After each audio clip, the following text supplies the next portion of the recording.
In this episode, we sit down with Amanda Oakes Cornelissen, a trailblazer in lifestyle medicine and an advocate for healthy living. With a bachelor's in physiotherapy and a master of lifestyle medicine from Avondale University, Amanda's journey is one of passion, resilience, and a commitment to wellness. From her early days studying physiotherapy at the University of the Free State to running her own private practice in Kachu, Northern Cape, Amanda has dedicated her career to helping others. But her true passion? Lifestyle medicine, an approach she embraced in 2018 and took to the next level with a master's degree in 2022. Soon to start her PhD, Amanda is pushing the boundaries of what's possible in lifestyle medicine in Africa. Join us as Amanda shares her personal story, the power of lifestyle changes, and her mission to transform lives, one small habit at a time. Whether it's leading Pilates classes or offering simple yet effective health tips, Amanda believes in making health accessible and sustainable. Curious about how lifestyle medicine can impact your life?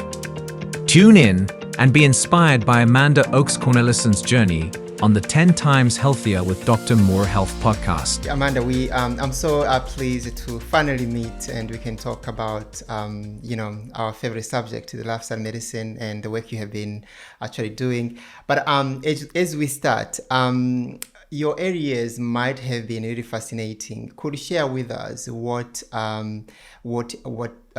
you could share with that, what shaped your interest in health and wellness? So growing up, I grew up in PE, in Port Elizabeth, the friendly city. And I had a very good childhood. Both my brother and I were had quite a nice childhood. My parents were both teachers. And, we really, in the olden days, the children were in charge of the street. And that was how we grew up. So during June holidays, you'd be playing tennis. While Wimbledon is playing on the TV, you playing tennis outside. So we had quite an enjoyable childhood. And despite being so active during, after school and so on, both my brother and I were a bit on the chubby side. And my grandfather encouraged my parents to enroll us both in extramural activities. So my brother went off to martial arts and I went off to dancing. So I did, as a youngster, I did ballet dancing first and then went over to Spanish dancing. And, besides what my parents taught us in terms of, moral values and, being honest and doing the right thing and all of that, my dancing definitely shaped how I grew up and, me being an adult today. It really shaped me in a positive way, teaching me how to, when you don't at first succeed, you stand up and you try again. If you haven't mastered the art of the pirouette in the ballet, you try again until you get it right. So my dancing really did shape how I do things today and how I view life. It also helps one to build confidence, dancing on a stage in front of hundreds of people. Sometimes a good thing that you can't see their faces while you're dancing. That also helps to build confidence and, have trust in yourself.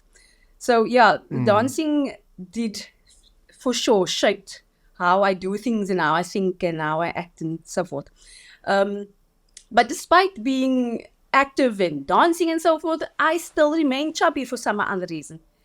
And so eventually, once I completed high school in Port Elizabeth, I went over to study physiotherapy in Bloemfontein at the University of the Free State.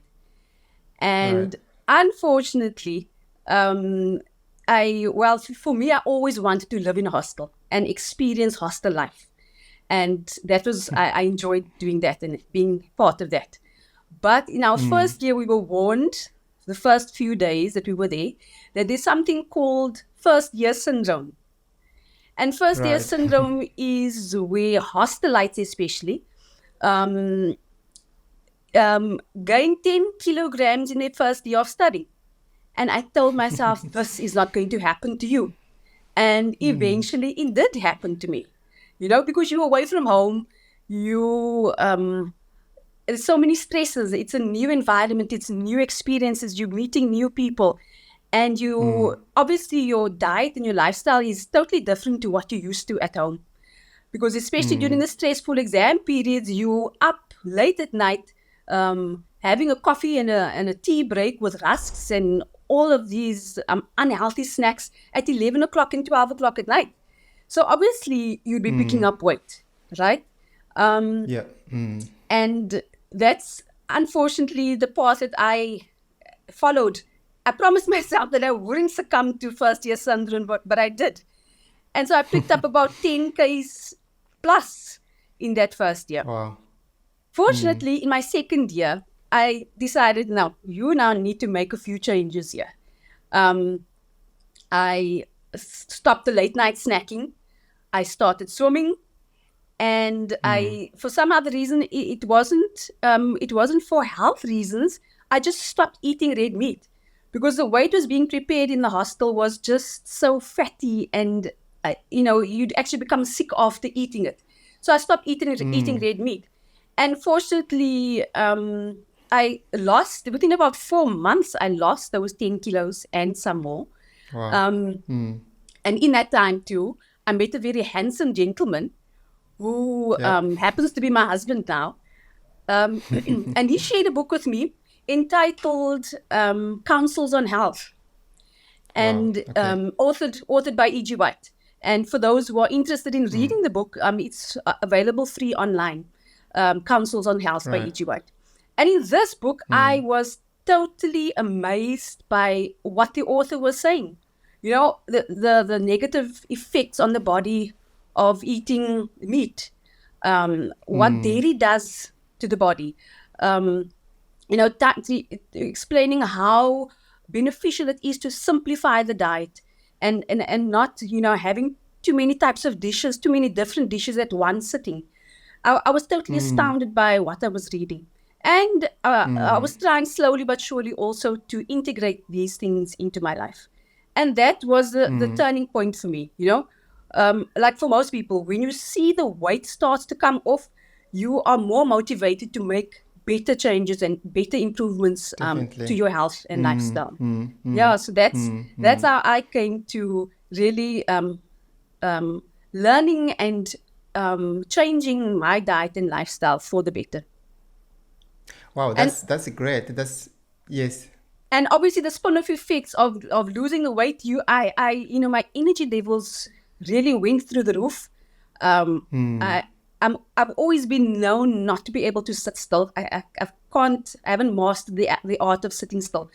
But once I changed my lifestyle and, started taking out all these unhealthy things from my diet, my energy levels really went up in leaps and bounds. Yeah. Wow.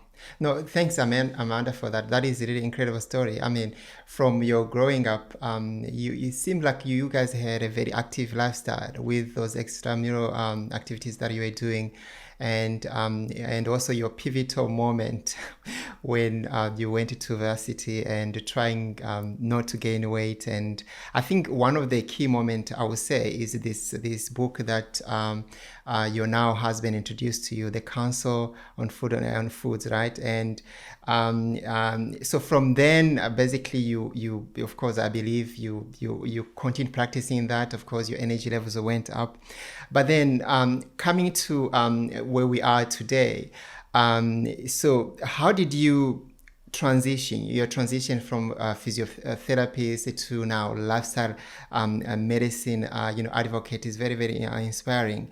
Can you walk us through your profession journey and what really inspired you now to take on masters in lifestyle medicine? So I've been practicing as a physiotherapist for the last 22 years. And I mean, I enjoy my work. I really love what I do. But I was noticing a certain trend in patients. When I first started working, conditions like the chronic illnesses that we encounter on a daily basis, conditions like high blood pressure, type 2 diabetes, obesity, depression and so forth, which we now call lifestyle diseases, these are only being diagnosed and prescribed to 50, 60-year-olds when I started working. And then I started working in private practice after 5 years of government duty. Right. And I started noticing a trend that these conditions were now being diagnosed in younger patients, meaning that these poor patients, I recently saw a gentleman diagnosed with type 2 diabetes and hypertension, and he was about 30 years old. So these conditions were being diagnosed with people that are younger, which means that they're on chronic medication for a longer period than what their parents and grandparents would have been. And for me, this was quite, it was bothersome. It was quite worrisome for me, because I'm thinking to myself, long term, what are going to be the long term effects on this person's body as a result of the chronic medication that they have to take?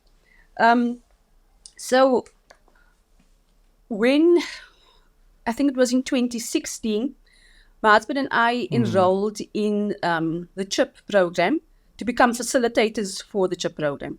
Now, the CHIP program is an acronym for Complete Health and Improvement Program, which encompasses all lifestyle medicine principles. And it was created by Dr. Hans Deal in America. And it was really a comprehensive program that featured videos that patients could watch, and exercises that they could do in terms of not only physical exercises but challenges that they could do as well. Learn how to cook properly, plant-based meals that they can, recipes that were given to them, and so forth. So we attended that facilitators program in Johannesburg in 2016. And there, once again, my eyes were opened to what I was seeing in practice, in my practice, to the other options, the better alternatives that we could be treating these patients in a more natural way, instead of just prescribing medication to them the whole time. And once we had completed that facilitators program, I would receive regular emails from the gentleman who came to give the training to us, and he was from Australia.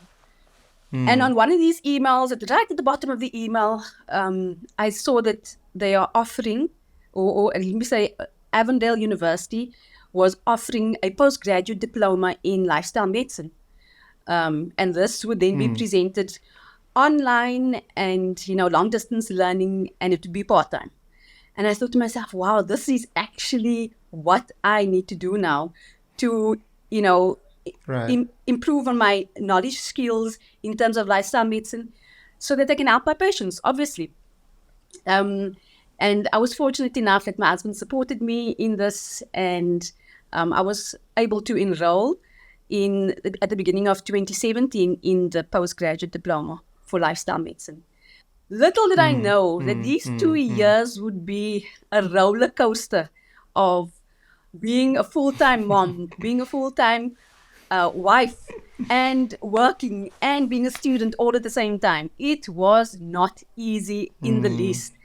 But by God's grace, I was able to complete everything for those 2 full years. Because it was assignments, and me trying to juggle my work program. It was homework for the kids. It was making sure the meals are prepared and so forth. It was tough, but I look back now and I think to myself, how did you get through it? How did you get through it? But I'm grateful I did it, because it was a good basis for me to, a good foundation to understand what lifestyle medicine is all about. And then eventually, after a few years, when the master's program actually became available at Avondale University in Australia, I've been enrolled for that.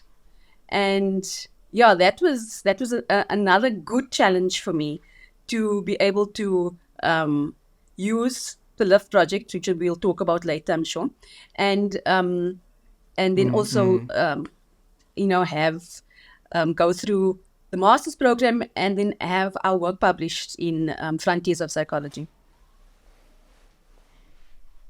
Wow, that's very impressive. Well, I mean, you mentioned a whole lot of things. So basically, you did a diploma for the 2 years first, And of course, despite how difficult it was, of course, then after then, that's where you say, let me go way a further than to do masters in this. But beside, I understand it was a very rigorous kind of a program.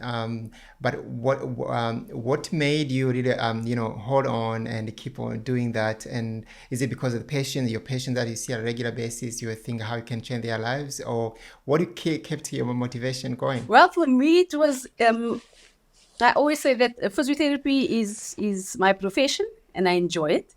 But my passion is lifestyle medicine, and I think the passion for this discipline is what drove me to just carry on, pushing through the whole time. Yes, obviously, my patients can benefit from the knowledge that I have. Of course, that also needs to be mentioned. But I think it was it was more that this lifestyle medicine is my passion. Definitely, yeah. And if you can say that, so it was Avondale University, and for those, of course, who some they may be wanting actually to pursue this career in lifestyle medicine. I think so far I know of the two ways, like Avondale University, like Yeah. that's how you graduated. I did it with the whole American College of Lifestyle Medicine that offers as well. So I think there are many options. People really who wanted to specialize in lifestyle medicine. Now, if you move a little bit further, and especially when I talk about a little bit your masters, that really might has been a significant milestone in your life. Can you elaborate a little bit more now on your masters that you did, and basically how basically the key findings basically of that So, masters? the program that I used for my master's degree was a tool that is known as the LIFT project. It was created by Professor Darren Morton at Yes. Avondale University in Australia. Him and his colleagues decided to set up this 10-week program. And the main goal was to lift people's mood. Hence it's called the LIFT project. So those who are mainly, actually it's for the general public, but mainly those people who are struggling, with depression and low mood and so forth. This is an excellent program that can be run either online or in person, where patients or where people learn how the brain works, how the limbic system functions, how their thoughts and how their actions, can affect their mood, and what they're eating, how they're moving, whether they're getting enough sunlight. All of these aspects, like the family relations, whether they're strong or weak. All these things play an impact on how we feel at the end of the day. So I made use of the LIFT project for my master's program, and since the inception of the LIFT project, I think the LIFT project started more or less around about 2017, 2018. Since then, it's been used in numerous countries, but mainly on the general public. And many studies have been written and published regarding the efficacy and the positive results that the LIFT project have obtained in the last few years. And I just decided that I want to test the LIFT project on people that have actually got a diagnosed affective mood disorder. So that would be either depression, anxiety, or bipolar. Right. And many of my clients that have affective mood disorder in this area where I'm working were on prescribed medication. So I felt that let us try and see what the effect would be, despite the diagnosis and them being on medication, whether the LIFT project could have an impact, a positive impact on their mood and depression scores and so forth. Um, so Definitely. Yeah. we were Yeah. all quite astounded to see the positive results that came after the, once everything was, yes, after the 10 The weeks. 10 weeks. So how it was run was, it was in person. I did it in person on about plus minus 30 clients. Some of them fell out as a result of different reasons. But so they would come in once a week Yeah. and watch the video for that week. where they would learn different things relating to the brain and how the brain works, and how their reaction in has a negative effect on their mood and so forth. So all the while during each session, they would start off by filling in a questionnaire on how their mood is at the moment, right? And then they would watch the video, and then they'd get almost like a small homework project that they needed to do, related to the topic they had just learned about, Yeah. and go home and actually do the homework. And in the following week, they'd come and report back on what their findings were, or how they found, the homework project to be, How they and then felt. fill in another questionnaire about how their mood is at that stage, and then we'd move on to the second lesson and so forth until lesson 10. So for the different lessons, we'd be covering things like speaking positively, moving dynamically, getting out in nature, social connections, looking towards the positive, eating nutritious sleep, resting well in terms of sleep. And then second rest was to actually de-stress. So we would encourage patients to take a whole day off in a week, to explain to them why it's important that you can't work 7 days a week, because the body wasn't created that way. And then the ninth thing would be to serve, because when we're serving others, we are forgetting about our dilemmas and our issues. And once we have served someone else in the form of a soup kitchen or so forth, we actually feel better about ourselves because we were helping someone else. And then lastly, we teach them how to flourish, not just to exist, but to actually flourish in whatever aspect of their lives they are in. So yeah, those are the 10 things that we deal with in the Lift project. And as I say, our results really were astounding. Seeing that it was the first time that it was used on people with an actual affective mood disorder. And secondly, it was the first time we introduced it to Africa. So that was a big thing for me, that my people from South Africa are also getting an opportunity to benefit from this Lift, from the Lift project. So in everyone's scores, Yeah. the depression scores came down, the anxiety scores came down, and everyone's life satisfaction scores went up, the flourishing scores went up, as well as all the other aspects that we tested them on. So overall, it was quite a positive exercise for my patients, and I'm glad about that.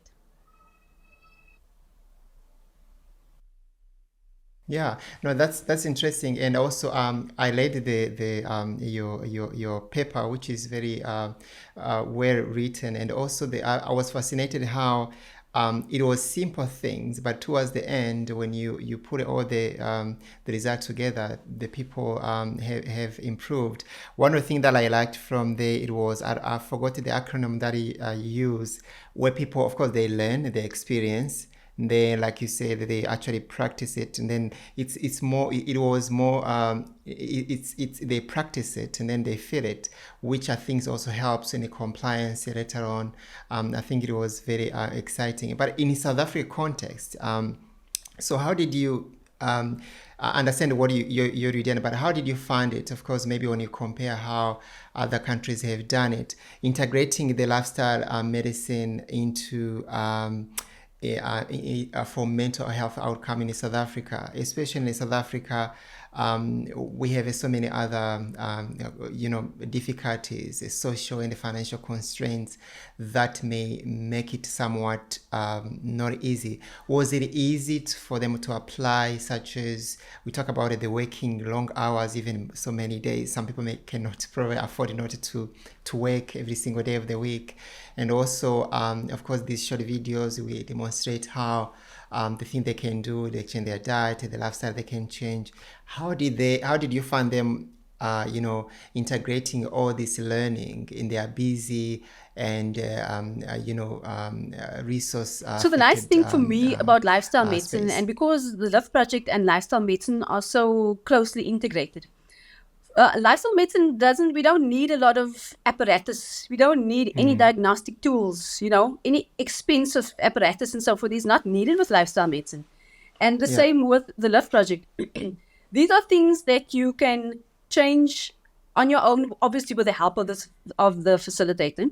And contrary to what many people might think, especially when we're talking about diet, many patients or feel that eating healthy is expensive. And I enjoy discussing this topic with them because, I make them realize that it actually isn't the case. Because especially if you're simplifying your diet, and that is what lifestyle medicine preaches. To simplify your diet means you're cutting out a lot of junk, you're cutting out a lot of ultra-processed foods that are actually pushing up your food budget at the end of the month. So, and us in South Africa, in Africa, we are blessed to have the sun shining most of the days throughout the year. So we don't struggle with affective mood disorders, because we are blessed to have the sun shining most days.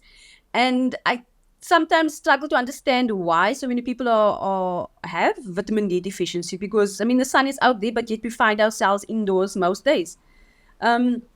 So being out in nature, being out exercising out in nature is actually the best way, because you're killing so many birds with one stone. You're getting out, you're moving.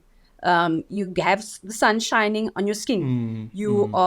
If you're exercising with someone, that's even better, because then you have those social connections going there. You're chatting as you're doing a brisk walk. So it's not that difficult. You just need to find ways around getting active, eating correctly, working on your social skills, focusing on the relationships that actually matter, and not spending so much energy and time on those that are causing you stress. So it's not that difficult. We just need to navigate ourselves around what we sometimes view as mountains, but then they're actually molehills, Yeah.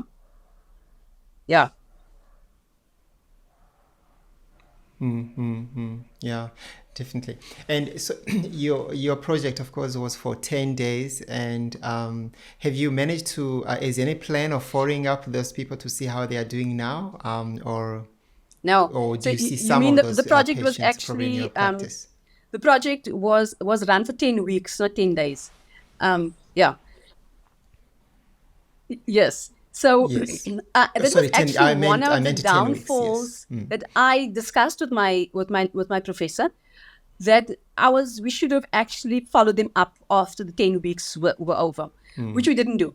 But I do sometimes see the clients that were part of the project, the master's project. I do see them now and again, and I always just follow up to hear how they're doing. Most of them are still sticking to the principles that they learned in the Lift project. Others have fallen off the wayside. But they all still have the literature. So for them, it's just a matter of going through the book again, reading up on the different principles where they know they are lacking, and they can get back on track once again. So my plan with continuing, I'll still be using the Lift project, because I plan on doing my PhD in lifestyle medicine. I haven't received any ethical clearance, or no university has accepted my proposal yet. But I'm not going to give up. That's what I learned in dancing. You don't give up after your first attempt has failed. So I'm hoping to once again use the Lift project. Sure. But now for this upcoming project, I'd like to make use of, or I'd like to incorporate referrals from GPs, from local GPs in South Africa, GPs and psychiatrists and psychologists.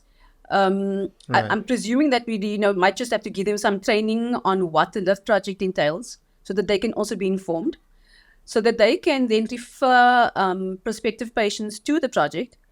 And I'm planning on doing my PhD using the Lift project, but online this time, and not in person, so that the clients can then run through the program in their own time.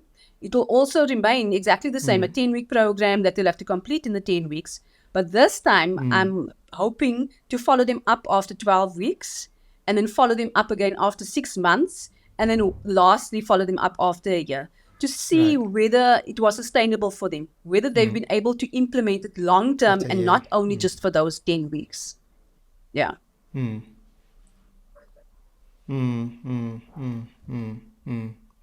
No, that's impressive. I was going to ask actually that question basically. So basically, your plan towards PhD, it's a little bit more building up Yeah. somewhat on what you have done so far.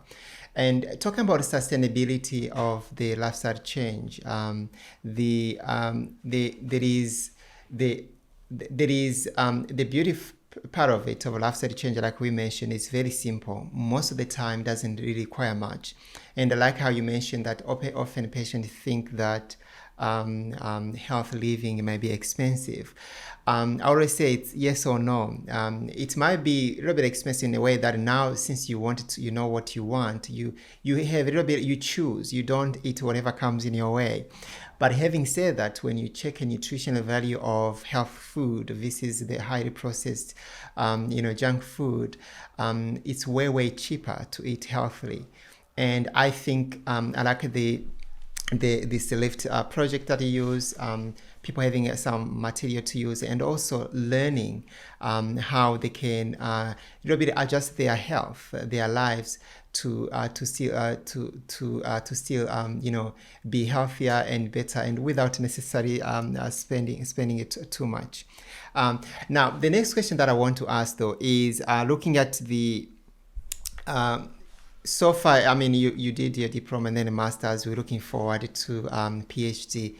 And lifestyle medicine, I was speaking with other guests that we're talking about lifestyle medicine. Formerly, it has been probably about 20 years or so, but it has been there actually for some years. I mean, we're talking about more than even 100 years. Especially did even mention some of the, you mentioned that book, The Council on Food, and talking about, I believe, we were talking a little bit about the Adventist studies as well. This message has been there for so many years. So the question is, how do you see, how have you seen lifestyle medicine evolved so far, ever since you've been introduced to lifestyle medicine? Where are we at the moment, and what are the promising trends that you're looking forward to? So lifestyle medicine for me, because I practice myself, it's a reality in my life. So whatever I can learn, anything new that I can learn about lifestyle medicine, I want to learn. So I mean, I'm sure you also follow all the different platforms of lifestyle medicine, whether it's on YouTube or TikTok or whatever. Email, getting regular emails. So that's where I am. In terms of it evolving, definitely it definitely has evolved. The mere fact that lifestyle medicine is based in Africa is a major achievement for me, for us as a nation. I just need to tell you a story quickly. I was preparing to present a lifestyle medicine topic at my local church in 2022, I think it was. And in my research, I was online and struggling to find some other resources, and pounced upon a website that called themselves Selma. And I went into this website and I thought to myself, my word, I was under the impression that I was the only person in South Africa that was interested in lifestyle medicine and it was, going further and studying about it. And here I found these like-minded individuals who thought the same, who acted the same in terms of lifestyle and, helping patients and so forth. So for those who don't know, SALMA is the acronym for South African Lifestyle Medicine Association, which I understand that you are also a founding member, Dr. Ernest. And I was really very impressed to see what they had on the website, and I didn't waste any time. I immediately enrolled to be a member. And I'm not only a member now, I'm the executive committee secretary. So I'm in charge of minutes of meetings and so forth, which I'm thoroughly enjoying. being part of the team, Right. So the mere fact that we actually have Salma in South Africa is tells me that we are evolving in a positive direction, in a positive way. So the mere fact Definitely. that lifestyle medicine started Definitely. about 30 plus years in America, in the UK, and a bit shorter maybe in Australia, all the first world countries. The fact that it is now in Africa and in South Africa, I'm really impressed by the fact that we're moving forward in a positive direction. And also with the Nigerian Definitely. Definitely. chapter of lifestyle medicine, they are a bit more advanced and a bit older than what we are at Salma. But nonetheless, we're learning from one another, and I think that is, for me, that's a positive thing. I'd actually like to see lifestyle medicine be more mainstream. But I'm not unrealistic. I realize that that's going to take time. True. So for us who are in the lifestyle medicine field, it's just a matter of being consistent, continuously preaching, the positive results of what lifestyle medicine can do and can mean for patients. It's just a matter of continually doing that. That's our mission. Definitely, I like your answers, and really, it has evolved really. And more importantly, it's not just having these organizations; it's also the lives of people that are getting changed. As they change their lifestyle and they're getting better, and which have a ripple effect positively. It's improve how people works, the economy of the country can get better. It's affect all aspects of life, and that's why I like all those pillars of lifestyle medicine. It's not just one part of the body; it's a holistic approach. Now, as a leader in lifestyle medicine, how do you address the skepticism when you talk about people around how a non-convention medical practice, they think it's not a really a true way of treating people. How do you address So such for a me, skepticism? skepticism only really comes to the fore when people are not informed, right? When something is new and foreign, that's when skepticism comes through. But with lifestyle medicine being evidence-based, I think that plays a major role in establishing ourselves as a fully fledged, lifestyle medicine as a field of study that can carry on for years and years. Um, many patients, even medical practitioners, doubt the efficacy of lifestyle medicine. As I say, merely because they don't know what it's about. If I could give you an example, myself as a physiotherapist, I treat my patients with dry needling. And some patients come in here and they don't know anything about dry needling. And it's my job then to explain to them, this is what dry needling is used for and how it could help you to relieve your muscle spasm and so forth. Let us try it. If you're willing to do it, let us try it and see what it does. After 2 sessions usually of dry needling, the pain has dissipated. And that patient is then going to go home or going to work. And then we'll go and tell we'll go and tell family members or their colleagues, I can't believe what the needles did for me, right? And in that way, because of the positive effect that the needles had on him or her, that will then be an advert for dry needling. In the same way with us and lifestyle medicine, if we are encouraging our patients to make those lifestyle changes, and it doesn't have to be major things. It can be small changes that they can make in their lives. And I've noticed, especially when patients, especially females, when they see that they are losing weight, because that's a big thing for females, when they see that they're losing weight, they are then more encouraged and more motivated to actually go the extra mile and implement more of the lifestyle principles. So I think skepticism is something that we must expect, because lifestyle medicine is not mainstream yet. It is not known as a surgical procedure is known, right? But many years ago, that surgical procedure was also unknown, and it also had to come to the fore. And the more people did it, the more it was being practiced on patients, the more people were talking about it. And that's the same with lifestyle medicine. We just need to be consistent in how we're implementing lifestyle medicine principles. Obviously, for me, it's a big thing to do those lifestyle medicine principles on my own, in my own capacity. As a healthcare practitioner myself, it is so much easier to be able to teach patients or educate patients on the positive side effects, the positive effects that lifestyle medicine has had in my life and it can have in their lives as well. And I like your answer. There is a lot that we can do, but I think if we started practicing it and see the results, and we have enough evidence in lifestyle medicine, and everything takes time. I mean, even just in conventional medicine, the new knowledge doesn't, easily, is not always welcomed.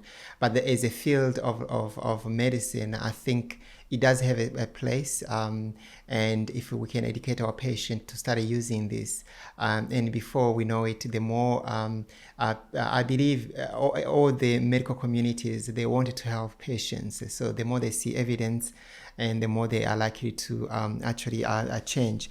Now, I just want to see, of course, one of the pivotal moments wasn't necessarily physiotherapists. I think you did mention because seeing a patient, the disease they were having, but what is the connection between physiotherapy and lifestyle medicine? How they're kind of related in a way, and hence, it was easy transition in a way.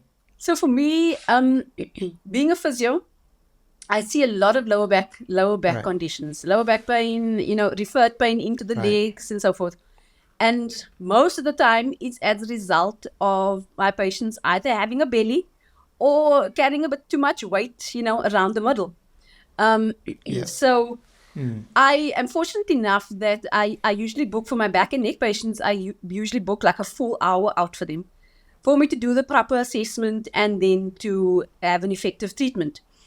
So, and in that time, I try and explain to my patients that besides the extra weight that you're carrying that's having a negative effect on your back and on your spine, this added weight, especially for men, around the abdomen area is highly likely also contributing because of visceral fat around the internal organs.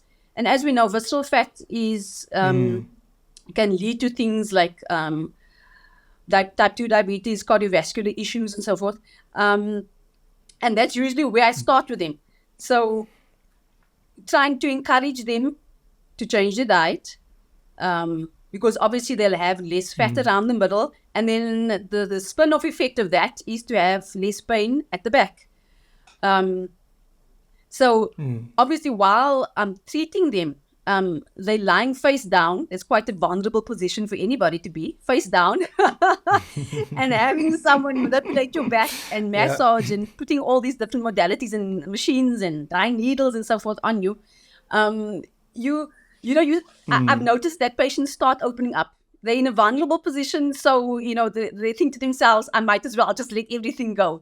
And they open up to me, and I'm able to get quite a lot out of my patient in terms of what the deeper what they're really feeling, whether they're anxious, whether they're depressed, whether they're having issues at home with their husband or wives, whether they're having issues, with their colleagues or bosses.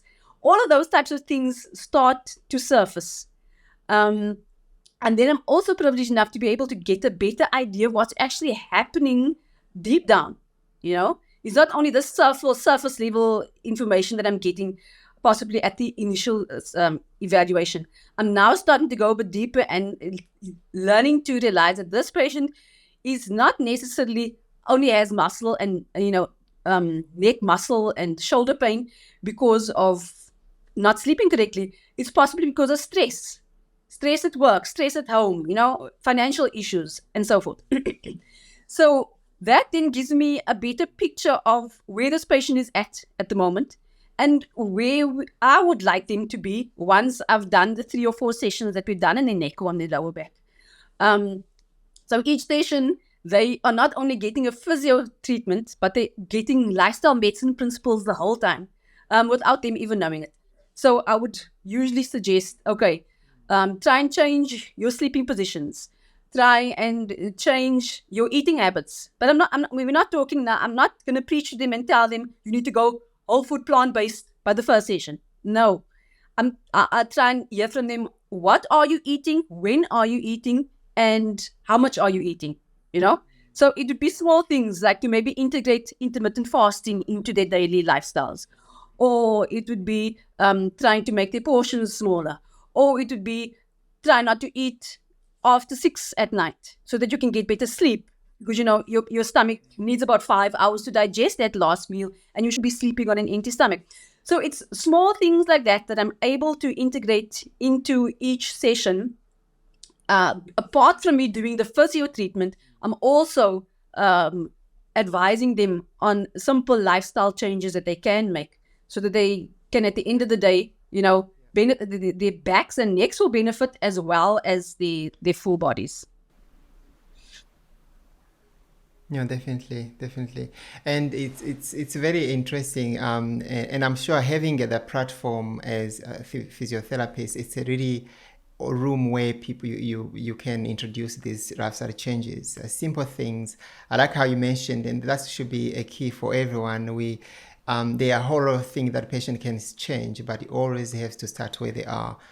Making those small steps, and eventually, when they start seeing the results, they continue actually to change. Now, one of the things that when you think of lifestyle medicine, do you think lifestyle medicine intervention can at some point replace a conventional treatment, or rather we see it using it at integrating the two to be able to improve health? So I think that would definitely be a long-term goal for us as lifestyle medicine practitioners, that lifestyle medicine can stand on its own and be mainstream and hopefully be part of a proper healthcare system. Because unfortunately at the moment, Dr. Ernest, we are part of a sick care system. We wait for patients to fall ill, and then we want to do something about it, right? So yourself. True. A 68-year-old gentleman comes to you and is been on type 2 diabetes medication for the last 10 years, and he's uncontrolled, and now we have to shift him over to insulin because he's not doing well, or he's not compliant with his diet or whatever else. And eventually, one thing leads to the other. He develops other complications because of the chronic medication that he's been taking all these years, and added to that insulin. And it just talks of the fact that we unfortunately are placing too much emphasis or too much dependence on the doctor, and not taking responsibility for our own health. We wait until we have all the side effects of the medication that we've been using for all these years. Yeah. And then we expect the doctor to add another form of medication to try and suppress those symptoms that we are now experiencing after so many years of chronic medication. That's just not that system, that model doesn't make sense. Because we're waiting, as I said, we're waiting for the disease to flourish. Then we want to do something about it. And then when the doctor, not me, when the doctor is not able to sort this issue out for me, he's a bad doctor, and I'm going to die now because the doctor hasn't sorted out my problem, right? Whereas with a healthcare system, with a true healthcare system, and I think this is where lifestyle medicine will play a major role, is firstly, we need to teach patients to prevent developing that disease. And then if they do develop the disease, we want to try and not allow that disease to progress any further. And obviously that means a bit of hard work on both the practitioner as well as the patient side, because now we need to make lifestyle changes. And any change we know is difficult to make, especially when it comes to our eating habits, right? It's not easy to change your eating habits, especially if you have eaten like this for the last 50 years. Now, all of a sudden, I'm telling you, no, that's not the best diet for you. Try and, add more vegetables, add more greens, add more fruit, less of the processed foods and so on. So it takes a lot from someone who's already been in a certain type or eating a certain way to now all of a sudden change. But many patients have shown that it can be done. So Yeah. sometimes it's not always a valid excuse. So being Yeah. part of a proper healthcare system, I think is possible right now, but I think definitely in the future when lifestyle medicine becomes more mainstream. Incorporating the two in terms of pharmacology and both lifestyle medicine, I think there is a place for it.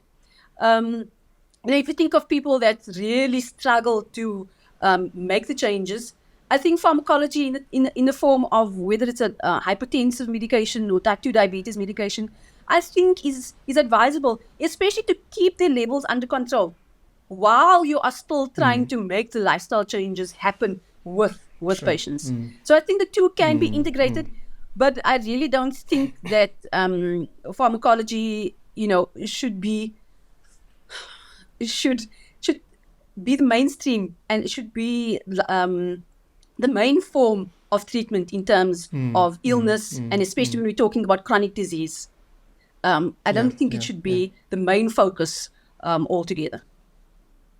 Definitely. And that's how we educate a patient. Thomas Edison talking about the future of the doctor of the future. I think for the doctor of the future to make that changes, we have to have the patients of the future who need to understand that, hey, everything is not just a quick fix. When you have a headache, yes, probably Panadol or aspirin or other pain medication can make you forget about headache. But let's first investigate what is the root cause of that headache first Correct. before we go on and mask it. And I think if the patient started changing, then even everything is going to change, because the more hospitals that are being built, the more advanced technology surgeries that we have today, it is because people are continuing to get sick and they're not getting better. So, but if you can educate our patients and started understanding, hey, actually, and that's what lifestyle medicine is. The patient is at the center of the wheel. You are the one driving this. Is the doctors and all of us healthcare workers, we're just facilitating you to you making those changes. It may be a little bit difficult at the first, but once you get used to that, I always give an example. When you are a driver, even when someone gives you lifts, you want to drive because you have a control in a way. You don't want to be Yes. driven. So I think the patients that we speak to every day as well, changes that they can make, the more the tide is sort of changing. I also believe they see a room of combining the two. And that's what lifestyle medicine is. It just we say, hey, yes, we believe in some pharmaceutical interventions, some high-tech surgeries, but let's go back. Let's be proactive. What can we do before we undergo that? Because these other interventions, invariably, they come with some, unwanted adverse effects. What I've said change, there is no, adverse effects except getting better. Correct. Dr. Yeah. Ernest, when I treat patients and I hear the patient telling me that his or her GP wants to add another form of medication for one of their chronic conditions, I advise them to just go and pull out the information leaflet and to read all the side effects that this medication Yeah. might have Is it like? on their bodies. And I mean, that list of side effects is many times much longer than the actual indications for that medication, right? And my problem, I'm talking specifically about lifestyle diseases, chronic illnesses, and so forth, is that these medications, the longer they are used, the more negative effects there are on that patient's body. Then you want to add a second medication because that first medication is not doing the trick. It's not giving you the numbers that you're looking for. We are literally just putting a plaster over a festering wound and not cleaning the wound for it to heal properly, right? So now the doctor adds a second medication for this chronic illness. Now, keeping in mind that the chronic illness started as a result of poor lifestyle. Now we want to treat a lifestyle disease with pharmacology. And the two just don't, they cancel one another out. They're not, you're not going to be as effective with pharmacology as you would have been treating a lifestyle disease with lifestyle modalities. Eventually, you add the second medication, and apart from the side effects that those medications are having on the body, those two medications are also interacting with one another. And then they also give off their own set of side effects, which it causes a whole spiral, different spiral of negative consequences within that person's body at the end of the day. And the longer you use it, obviously, the more those side effects come to the fore. Yeah, you're very right. Now, talking about the mood disorders, how does positive psychology play in the success of lifestyle medicine interventions? So, I think you know that we all react to different situations, and especially stressful situations, differently, right? Our upbringing has a lot to do with how we react. Our temperament has a lot to do with how we react, as well as what we're feeding our bodies. Now, we haven't spoken much about about the gut-brain axis, but obviously, what we're feeding our bodies, what goes into our mouths, has an effect on our gut. And because of the vagal system, the vagal nerve that connects our brains to our guts, our brains then also have, whether depending on what we're eating, our brains will also then be affected by what is happening inside the gut. Now, the gut thrives off of plant-based foods, fiber. That's actually what the gut thrives on. Unfortunately, and my patients are very disappointed when they hear this, that all animal products, because they don't have fiber in them, is not the gut is not really in favor of having them, because they don't really give off the same side effects and the same positive results as what vegetables and fruit and so on would do. So those three things, your upbringing, your temperament, what you feed in your body, plays a major role in what is going on inside, not only in your gut, but also in your brain, because of the vagal nerve. Now, positive psychology helps in the sense that, let me just give you this analogy. When for those of us who walked to school when we were still children, if you want to take a shortcut, you'd walk through an area that wasn't actually meant to be walked through, So it might be a grass patch, and then to use that shortcut, you walk along this grass patch, and after 3 years of you walking that same route, eventually there's almost like a mini road for you to walk on. The brain and how we react is exactly the same.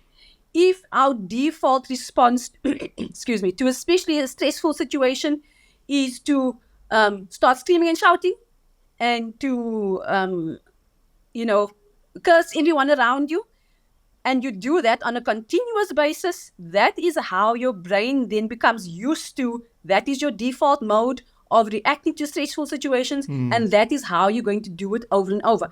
In the exact same way, we call it neural pathways. The more you lay down that neural pathway, the more you're going to react in that way. Same like the pathway that I paved out walking to school for 3 years up and down that same path. But now, positive psychology comes in and tells you that there's a different way of doing it, right? Not easy to change at first, like with anything else in life. Now it means that I must take a different pathway. I need to now create a different neural pathway in my brain to be able to react differently to that same stressful situation. Learning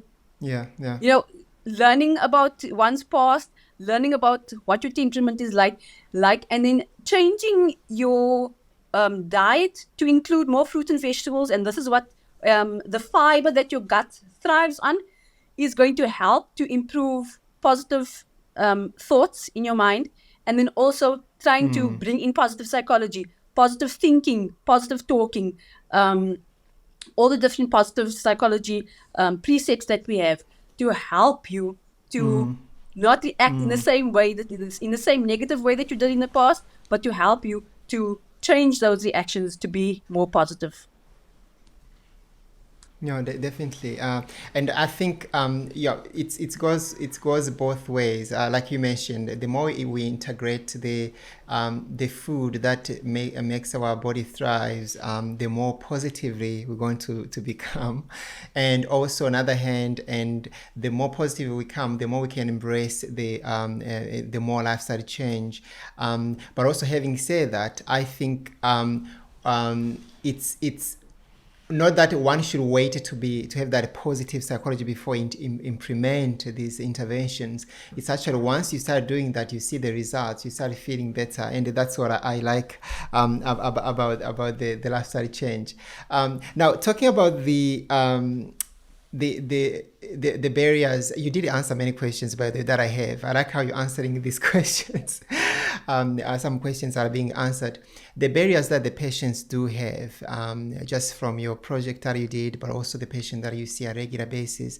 Often when we speak to our patients, of course, we who are already practicing these interventions, we may sometimes forget where the patients are coming from. We're having, especially in South Africa, households where they lack the basics to start with. How do you, the barriers that a patient, face, how do you help them, overcome these challenges where we can? Because there are certain barriers, I believe. Definitely. And I also have to deal with these barriers in my practice as well. Firstly, family support, or the lack thereof, it would cause someone to either flourish in a lifestyle medicine setting, or fail totally. If your family is not on board, then you are going to struggle. If your family is not supporting you in your new lifestyle venture, you are going to struggle. So what I usually do is, if I do have a lifestyle medicine consult, and the male is the patient, or the father of the house, the husband is the patient, I always make sure that the wife is part of that first consultation, first or second consultations especially. Because the wife would inevitably be doing the cooking, right? And as you know, lifestyle medicine is mostly about what we're putting into our mouths, right? I'm always telling my patients, if you want to lose weight, weight loss starts in the kitchen and follows through in the gym, right? Not to say that everyone needs a gym membership. No, but what I mean by gym is that you need to move, you need to be active, and and starting in the kitchen means that you are not allowing the fast food chains, to feed you. That you're actually doing your own cooking, and you're not relying on ultra processed food to nourish your body. So, with that said, I get the wife in, and we have a discussion about what is being cooked at the moment, and how we can transition to becoming more plant-based. In the area that I am, it's a bit difficult to talk whole food plant-based from the word go, because many people believe in my area that meat is king. How can you how can you go without meat, right? And I usually tell them that I'm living proof that you can go without meat. Here I am, full of energy. I'll be celebrating my 45th birthday within this coming week. I don't have any ailments. I'm not on any chronic medication. I really enjoy my life. I enjoy my food. I have enough food to eat every day without feeling that I'm lacking anything, right? So I think that's the first thing, that we need to get family members on board to assist the person that actually needs the lifestyle medicine intervention. And then we look at things like family traditions. Now, I think this is worldwide. Where family traditions in terms of the way we cook a certain meal, the way we on a Sunday there must be 3 types of meats and 3 vegetables. The plate must be colorful, and there must be a dessert. On the Christmas table, there must be 6 different dishes, and there must be 5 different desserts. When it's Easter time, we have to have the pickled fish and the hot cross buns. So those are all family traditions and family gatherings and get-togethers that could sometimes cause someone to fall into their old habits. True. So making them alert of the fact that these events will always be there, right? It's how you navigate them. So Around them. then I'll teach the patient as well as the wife who's doing the cooking. There are other alternatives to all these different dishes that we consider traditional in terms of Christmas, New Year, Easter, and so forth. There are healthier alternatives to all of those different dishes. We don't always have to have a leg of lamb, right? You can do a lovely lentil curry or a lentil soup instead of the leg of lamb. That might seem boring to certain people, but I mean, if you are facing a fourth or fifth heart attack, you would be willing to It's the try other thing out to that lentil soup, right? And then True. things like, as I told you earlier, many patients complain that they believe that eating healthy is more expensive. So I usually sit them down and we go through their present budget, their present Yeah. amount of money that they are spending on food in a month now. And then I show them, okay, on a whole food plant-based diet, this is what you'd be spending. And inevitably, it comes out being cheaper. Yeah. Because patients always complain, no, nuts are expensive. No, all the seeds are expensive. It might be expensive initially, but because your diet on a whole food plant-based diet is not based solely on nuts and seeds, because you're literally Yeah, only other going to things. have a handful of these, because that will be your healthy Yeah. fats and so forth. And when we're trying to bring someone's weight down, you also might not include that initially in their diet. Yeah, You'll find some of other course. Yeah. substitutes. So the a whole food plant-based diet always comes out cheaper because, as we said earlier, you're trying to simplify the diet.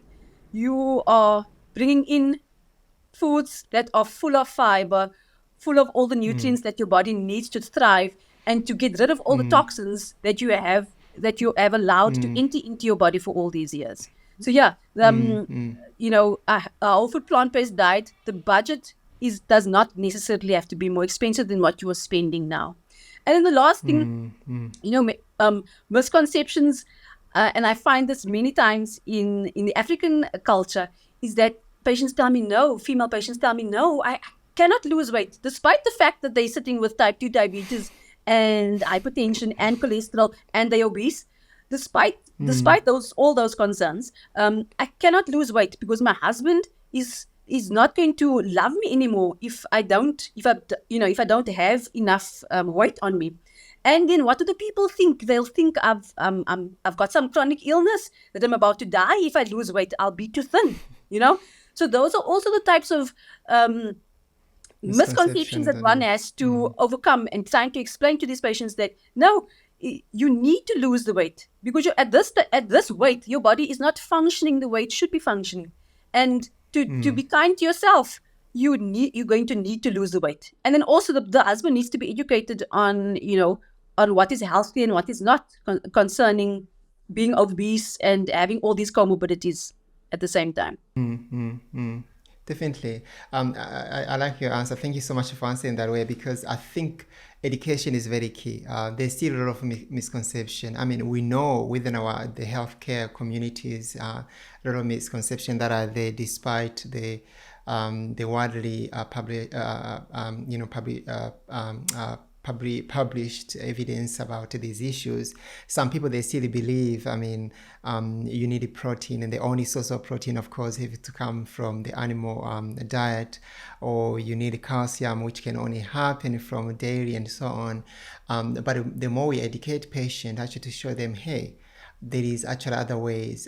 Yes, we all need the protein, but there's so many variety ways you can get the proteins.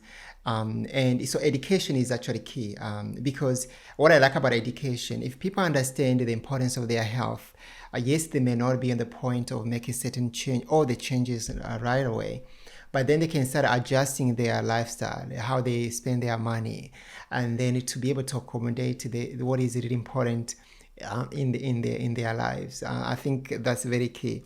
And so, Amanda, you answered so many questions that I have, so many questions. But on a personal note, how do you navigate all this? Of course, you did mention when you were doing your master's how hectic it was, and I believe probably if I remember where your kids are not with you right now, probably have more time to spend.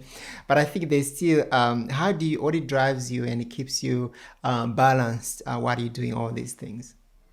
Oh, I somehow, but my husband always says that you create work for yourself, or create more stress for yourself. I enjoy being busy because I feel that if I'm active and trying to, improve on myself daily, that I'll be more fulfilled. So I usually start my day off about 5 o'clock in the morning, and that's my time for my worship time. I read my Bible. Um, I study. I've got a lesson that I study for each week, and then I've introduced in the last few years. I've introduced that I also include a few pages of a book that I'm reading. I've never been an avid reader, but I just thought to myself, you need to start reading because we all know the benefits of reading a proper book, um, so that you can, learn more things about different aspects of life. So at the moment, I'm reading a book called Attached, finding it quite interesting. I forget the author's names now. It's two authors. Um, and that's all about how you react in a relationship, and what type of attachment style you have, and how you can improve on the attachment style that you fall into. So I've read quite a few books in the last few years that have all been instrumental in me changing for the better, So I enjoy doing that. So that takes about an hour or so. After that, then I change into my gym clothes because I've got a small gym at home. And whether it's running on the treadmill or cycling on a spinning bike or just doing some Pilates, that's what I would then do for the next 45 minutes and so. And then get ready for work, do the 9 to 5. Well, I start at 8 in the mornings, see patients up until 5. And that's quite hectic, because as a physio, it's physical. So you are dealing with patients, you massaging, it's quite physical. And besides the physical aspect of it, you're dealing with people, you're dealing with emotions, you're dealing with a lot of sad cases, where I'm not necessarily giving advice, but I'm a listening ear for them, and I think that's also, I pride myself on that because I try and take as much time with, especially those patients that I know are going through difficult situations. I give them enough time to talk their problems through. So it's quite draining, after the day of having 3 different patients that 3 or more that really have issues. Not all patients, would necessarily have mental health conditions or issues, but you just need about 3 to actually drain you, But that's what we signed up for. That's part of being a physio, and where I can help, I'm going to help. And then after 5 o'clock on 3 days of the week, I then run a Pilates studio where I do present Pilates classes to mostly ladies. I have had men participating in the classes in the past. And that's also a de-stressor for me because I enjoy doing Pilates. I enjoy presenting the classes and also seeing what a positive effect it's having on those ladies who are part of the classes. So apart from all the activities that I do during the day, I enjoy spending time in my kitchen. So Yeah, of course. we call it veganizing meals or recipes. So if I found a recipe online or on Pinterest, and I think to myself, wow, I can adjust this to make it more healthy.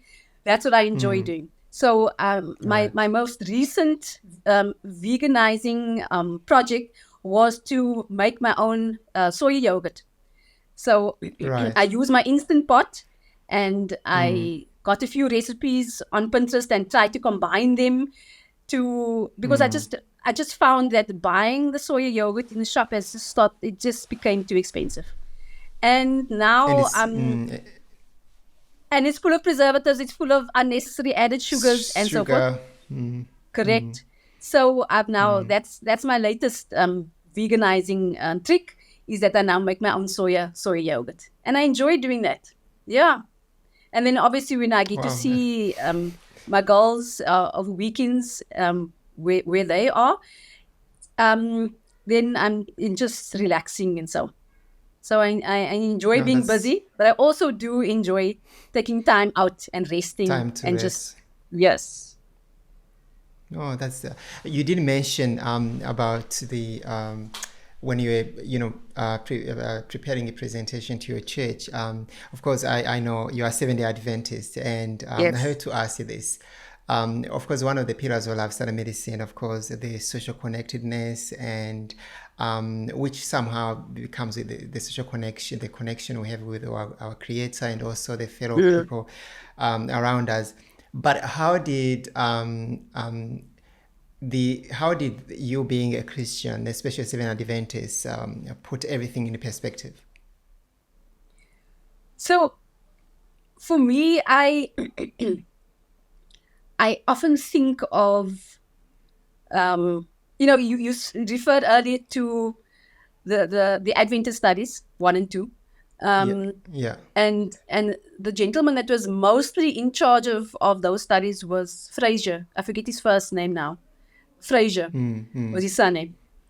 Um, and he, a few years ago, now I'm talking many years ago actually, when I was still a student, he came and presented at the Union conference, at the Union buildings sorry, not the Union buildings, at the Southern African Union buildings, the SAU in Bloemfontein, when I was still a student. So that was anywhere between 1998 and 2001.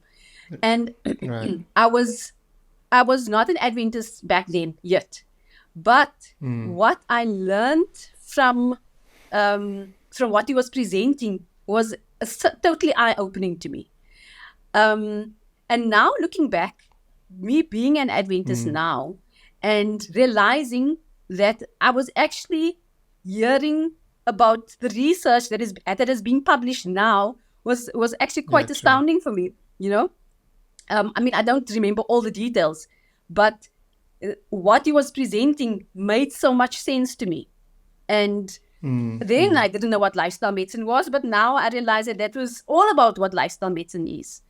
Um, and the fact that I can bring the two together, my religion and as well as bringing lifestyle medicine into practice in my own life, is positive for me, and there are obviously spin-off effects for my patients as well, because I Of don't course, yeah. only live my religion, I don't only live lifestyle medicine, but I'm hoping that I'm emanating it as well. That patients can see that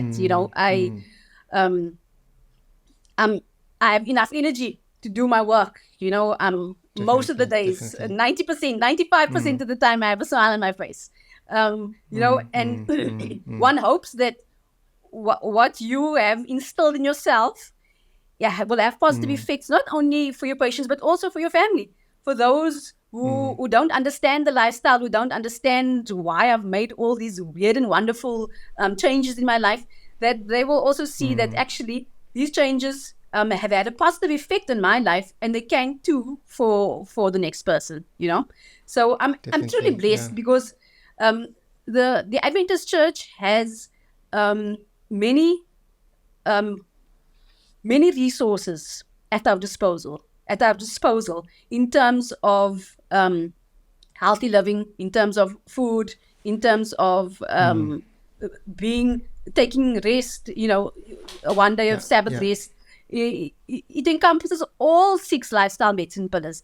Unfortunately, not all of us in the Adventist Church are actually living it out, and that's sad for me because I mean I was a new convert to the religion, and now so many years later down the line, you see that it's not really being taken seriously, and it's sad because it's been handed to us on a platter, yet we're not making use of it. Sure. Yeah, yeah, yeah. That's very true. In fact, when you talk about the blue zones, of course, one of the blue zone, of course, being California, Loma Linda, and in Loma Linda, you find that those that mainly predominantly Seventh Adventists, and it I think in nutrition science and lifestyle medicine science, Loma Linda or Seventh Adventists have actually given a case study to the world, because within Seven Mhm. Adventists, like you mentioned, there are those, of course, number one, at least there is a baseline. Seven Adventists or Christian, they don't smoke, they don't drink alcohol. At least that is the basic line. And then from there, then having the health message. There are, of course, those who are vegetarian. That is, they don't eat meat, but they can use all other animal food. And yes, as you continue going down, there are those that are completely plant based, not eating any animal food. And I think it gives a little bit more a good sample for scientists to explore the different aspects of diet.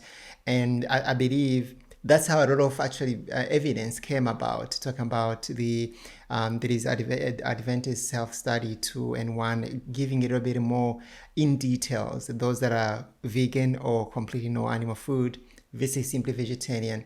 And I think so it's a good sample, and I think it's contributed to the world, the evidence that we have.